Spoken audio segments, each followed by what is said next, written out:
welcome. It's me, Marls44, and I'm back with another Cardfight Vanguard Crownline deck profile. Today's deck profile, we have the dragon that has been restored and reversed. Dauntless Dragon Reverse. So yeah, Dauntless can't even do it right. Dauntless Dominant Don't say drive. There is no drive. Dauntless Dominant Dragon Reverse. That's his name. So with the release of BT14, this big butthead is out, and he applies tons and tons of pressure, and is very, very strong. He's very handy, very strong. A great cross ride to play, and just brings a lot of pressure to force your opponents to not have any boosters, so you could just drop like tens and like just fives, and then be like, okay, whatever, doesn't hit. But yeah, so let's go into it, shall we? So as our starter, I hope we have the right starter actually. Yes, we do. So with Lizard Soldier Conroe being banned at August, I think it was like 29 or something. But with it being banned, I'm just gonna switch over. I would say Conroe, but no, we're gonna go with Red Pulse Dracokid. So the cross ride's actually very important, and for that reason, Red Pulse Dracokid is a better pick for the stack because it lets you search out and try to get the cross ride. And part of the reason the cross ride's so important is because of how much pressure the restanding is with him, with the reverses, limit break, and Dauntless Drive Dragons. You know, restand, let him restand, and then he gets the limit break again. It'll make a little more sense once I explain his skill, but he helps get that cross right off, so it's just really, really handy for that reason. Alright, on to grade 3s, we have 4 Dauntless Dominant Dragon Reverse. So what he does is, if you don't know, limit break forward, counterblast 1, you choose one of your Kagero rear guards and lock it, and then until the end of the turn he gets Auto Vanguard. When this unit drive checks reveals a grade 1 or greater Kagero, you choose one of your opponent's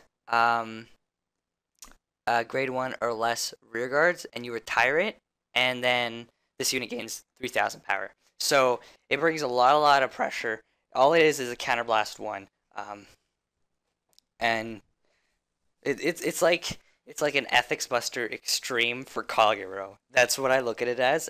Yeah, that's what it is basically. Ethics Buster Extreme Kagero style. That's what he is. So it's a really, really good card. Great to abuse with the break ride because you get the restanding. I mean, everybody knows what Dauntless Drive Dragon does with the end. I mean, it's pretty overpowered, so everybody knows what it does. And really the best card to lock is actually Gojo, because what you can do is you can rest Gojo, and then drop and draw, and then lock it. So you get that drop and draw that you need if you want to get rid of a grade 3 that's in your hand or something, and draw a card. Replace it with some shield. So it helps with Gojo helps with nice cycling with him. Getting rid of cards you don't need. Because Kagero never has the best grade 1s, but what can you do, right? That's their weakness.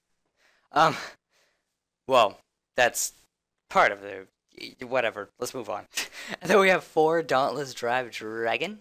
That's not Dauntless Drive Dragon. That's Dauntless Drive Dragon. Okay, so yeah, everybody knows what he does. Drop 3, restand, and your Vanguard gets another attack. So, it brings great pressure to the deck with it, and it's a 13k base, so it's really important to play him. Like you can't not play him and expect to do well. That's just that. Yeah, so let's move on to grade 2s. We have 4 Dominant Drive Dragon. So he's the 12k beater for Dauntless. So when it attacks, if you have Vanguard with Dauntless as card name, gets 3,000. So he's a 12k beater. Really, really important. Always really important, especially for the cross ride decks. They're quite important too, because you need to be able to hit those marks. And then most decks, those are important. So just stable for the deck. And then we have 4 Dragon Knight Nehalem. Now, at first I played Bellicosity Dragon, And the reason was, maybe I can unflip to get more Berserk Counterblasts or limit breaks, but you really don't need to overly limit break that much, and sometimes you don't even need to use Berserk Dragon skill. So the big deal with Nehalem is you don't want to get pushed early game, because if you get Bellicosity, you'll get pressured early game, and that's bad for cross rides, because you want to maintain that I don't guard for much. I don't have much damage lead. I mean, you don't cross ride until grade 4, but pressuring cross rides is a big deal. So Nehalem just helps you with that. The 10k is really important. Also, actually, when you lock something, say you want to say you have to lock it behind, you didn't break ride, so you want to lock behind a rear guard. He helps make that column that you can still hit something. You can still hit a rear guard most of the time, because it it just lets you hit a rear guard sometimes too. So that's handy as well. And then we have 3 Berserk Dragon, so just handy to pick up any spare counterblasts you have. Just pick off grade 2s or something that you just want to pick off, because Dauntless Dominant Dragon takes care of the grade 0s and the grade 1s. You don't really need to use Berserk Dragon for that, so you just use Berserk Dragon to pick off any grade 2s or grade 3s that are in the rearguard circle that you just don't want.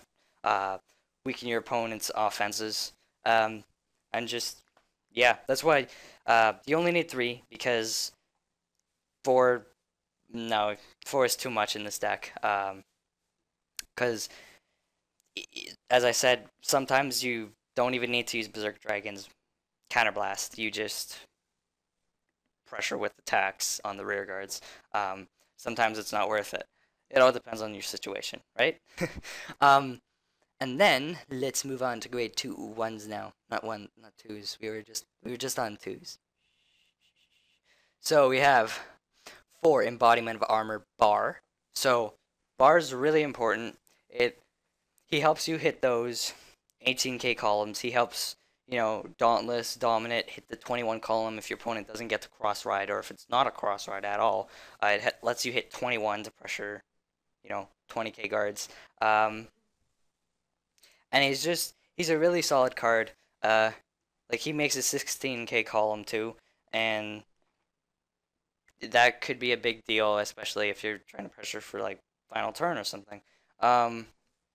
But he's just a really important card to this deck, and he's like the best grade 1 for Kageros. One of the best grade 1s for Kageros. So how do you not play him, right? It's hard not to. But yeah, so then we have 4 Wyvern Guard Barri. I actually prefer Barri over the other 2 perfect guards that they have. I don't know why. I just think Barri's cooler. I think he looks a lot more badass. I mean, it's a guy riding on it's a guy riding on a wyvern. What's not badass about that? You have a dragon dancer, and then you have some like weird dragon thingy. I don't know. This guy just looks badass. That's all I can say. So your 4 perfect guards, very standard.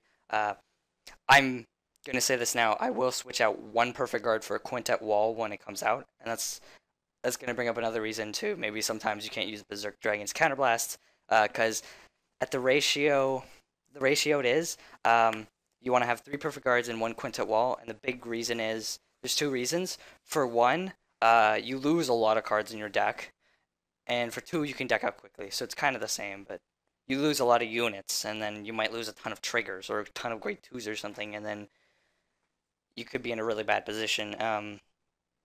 And in some decks as well, you can't even spare the counterblasts. Even in Genesis decks, the Genesis decks that I use, I don't even want to spare the counterblasts. I want to pressure for counterblasts that I could potentially use if you let it hit. That's different. So it's a lot better just playing 1 quintet wall and 3 perfect guards. So yeah, that's what will be upgraded after. So 3 perfect guards, 1 quintet wall. There's really nothing I have to show you that I don't really have any, combos or anything to show you guys, so I might not be able to show you. I might just show you versus limit break, but yeah. Anywho, so let's move on. Stop mumbling, Miles. So we have 3 Dragon Monk Gojo. As I said, really handy card. Just helps with your cycling, making sure you get the cross ride, getting rid of some grade 3s you just don't want anymore, and trading them out for other cards that will be shields or something.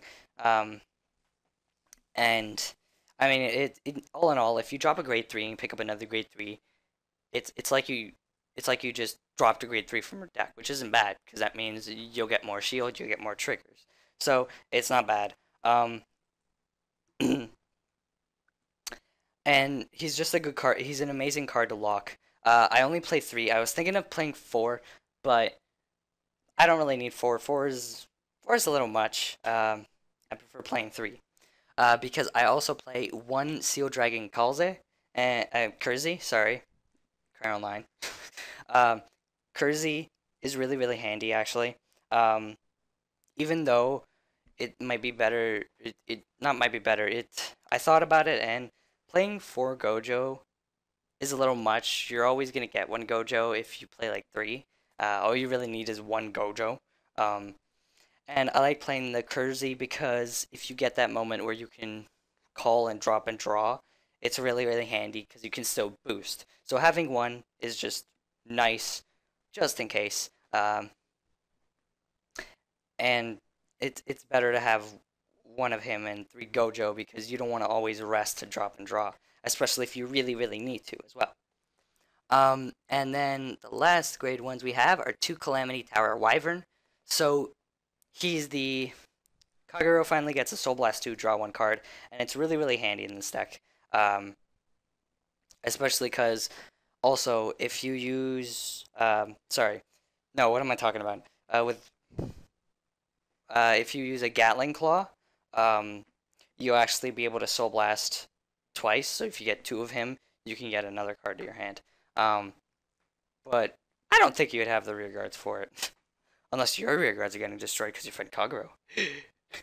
But yeah. So 2 Calamity Tahr Wyvern, just really handy. Helps you get pluses to your hand, and it's just really important for this deck. Now on the triggers, so we have 4 Blue Ray Dracokid, 4 Embodiment of Spear Tahr, 4 Gatling Claw Dragon, and then 4 Dragon Monk Genjo. So 8 crit, 4 draw, 4 heal, standard lineup. Yeah, you don't need to play 5 draw 7 crit like most of the top tier Kagero decks do because they don't need to look for cards in this deck. You just pressure. You know, pressure. But okay, I'm so weird. But yeah, so that's about it for this deck profile. I hope you guys enjoyed. I didn't really show you guys anything because there wasn't really any combos or anything I have to show you. You just kind of what you do is Dominant Dragon Reverse. Is you just lock, attack, retire, and gain a bunch of power. You don't really there's no big kind of thing I have to show you about it because you just retire. That's it. The big deal is that you get to restand and then you attack again and you get to retire again for a second time. So if you didn't get rid of all their grade 1s and 0s, you just get rid of them all again. And that's why the break ride is really important.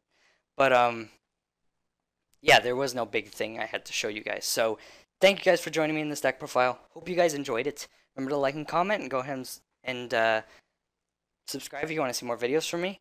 The description to the deck profile will be in the deck profile list will be in the description below, and so my Twitter, Skype, and Facebook. You can go and check those out, and I'll see you guys next time.